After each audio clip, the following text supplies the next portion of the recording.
Good morning সবাই, কেমন আছো? আশা করি ভালো আছো, সুস্থ আছো। হ্যাপি লাইফ টুম্পার ঘরেতে তোমাদের সবাইকে স্বাগত। আর আমি নদিয়া জেলার ছোট্ট একটি গ্রাম থেকে আমি টুম্পা।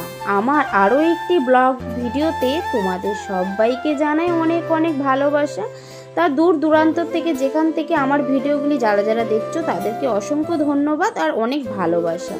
তা যারা যারা আমার ভিডিওতে কমেন্ট করছো, যারা যারা আমার ভিডিওগুলি দেখছো তাদেরকে অনেক ভালোবাসা। আর এভাবে আমার ভালোবাসা দিতে থেকো আর এইভাবেই আমার পাশে থেকো। তা তোমাদেরকে অসংখ্য ধন্যবাদ আমার ভিডিওগুলি দেখার জন্য, এভাবে পাশে থাকার জন্য। সকাল সকাল দেখো কত কাজ করে ফেলেছি। এক এক করে তো কাজ করতে হবে ঠান্ডার সময়ে। সকালে ঘুম থেকে উঠে চাটা খেয়ে ঘরের কাজগুলো আগে করে ফেললাম, কারণ মেয়ের স্কুল শুরু হয়ে গেছে তো এই জন্য কাজগুলো না করলেও হয় না। এই দেখো আগে খাটটা গুছিয়ে নিয়েছি, খাটটা পুরো গুছিয়ে পরিষ্কার করে নিয়েছি। তারপরে ওই দিকটা গুছিয়ে কম্পিউটারের জায়গাটাও গুছিয়ে নিয়েছি। আজকে একটু ফ্রিজের জায়গাটা, ফ্রিজটা, তারপরে আলনাগুলো সব পরিষ্কার করে নিলাম। ঠাকুরের জায়গাটা অবশ্য শুধু পরিষ্কার করা হয়নি, এটা পরে করব।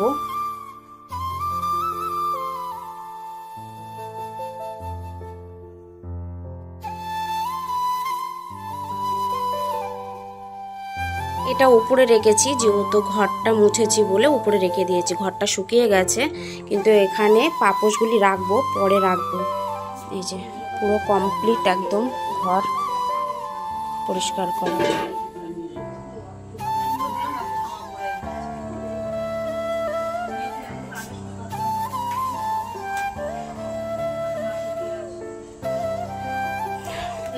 আরও বাইরে কাজ রয়েছে, সেগুলো করে নিই, তারপরে আসছি তোমাদের সাথে আবার কথা বলতে।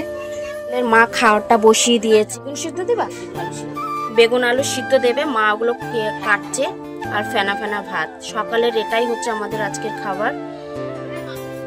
এই দেখো মা আলু কাটছে, মা আলু সিদ্ধ দেবে, আর এই যে বেগুনটা সিদ্ধ দেবে, আলু বেগুন সিদ্ধ দেবে, আর ফেনে ভাত। আজকে সকালে এটাই খাবার।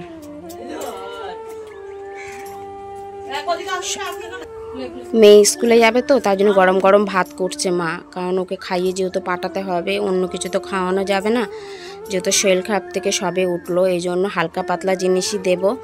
একটু আলু সিদ্ধ দিয়ে আর শুদ্ধ লবণ দিয়ে ফ্যানে ভাতটা খাওয়াবো, ঘিও দেবো না, কারণ পেটের পরিস্থিতি ওর খুবই একটা ভালো না, এই জন্য নর্মাল খাবার খাওয়াবো। ওকে ওর ম্যাম পড়াতে এসছে, তা ওকে পড়াচ্ছে, পড়ি স্নান টান করে তারপরে স্কুলে রওনা দেবে।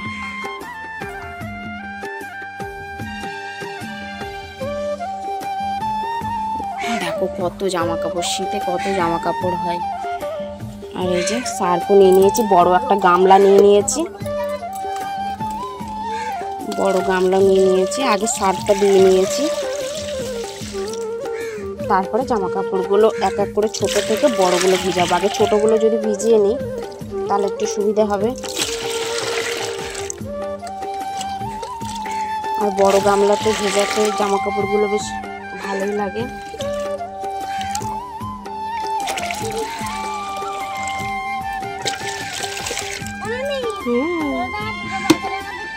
কি আছে?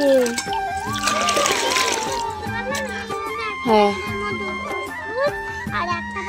পাপাকে ফোন করছি। আগে সাদা জামা কাপড়গুলো দেবো, এর আগের দিন পুরো সাদা জামা কাপড়গুলো রং লেগে গেছিলো।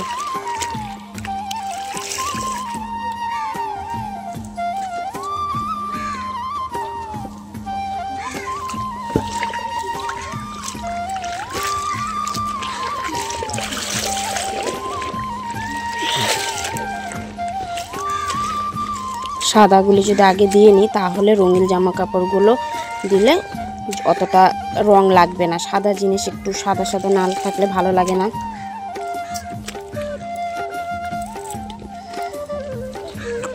সার্ফে জামা কাপড় ভিজিয়ে চলে আসলাম মেয়েকে খাওয়াতে।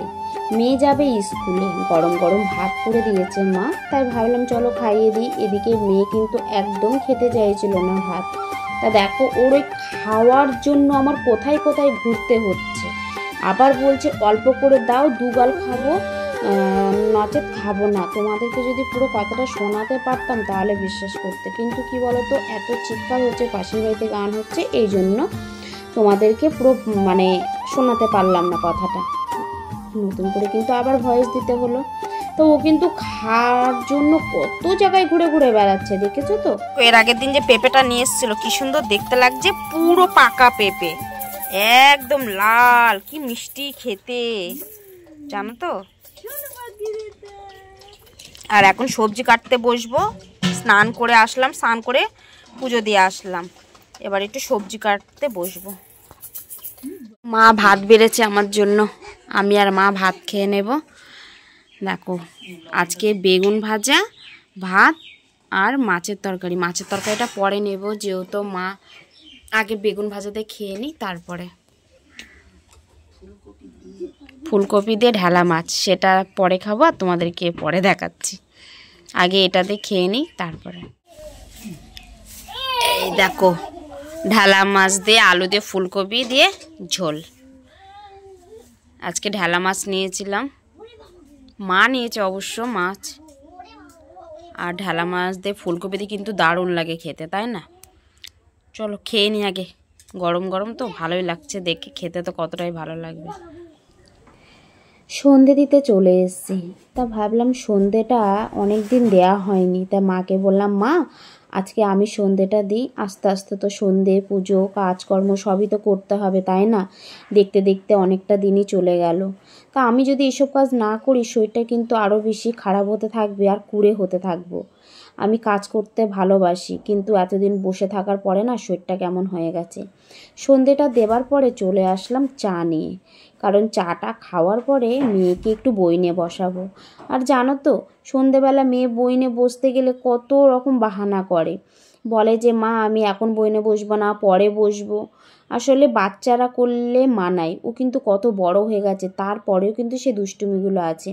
আসলে মা ওর যদি কোনো কথা বলে, আমাদের সন্তানরা যদি কোনো রকম কথা বলে, সেটা কিন্তু আমরা ওই কী বলে ছোট বাচ্চার মতনই ধরে নিই, তাই না?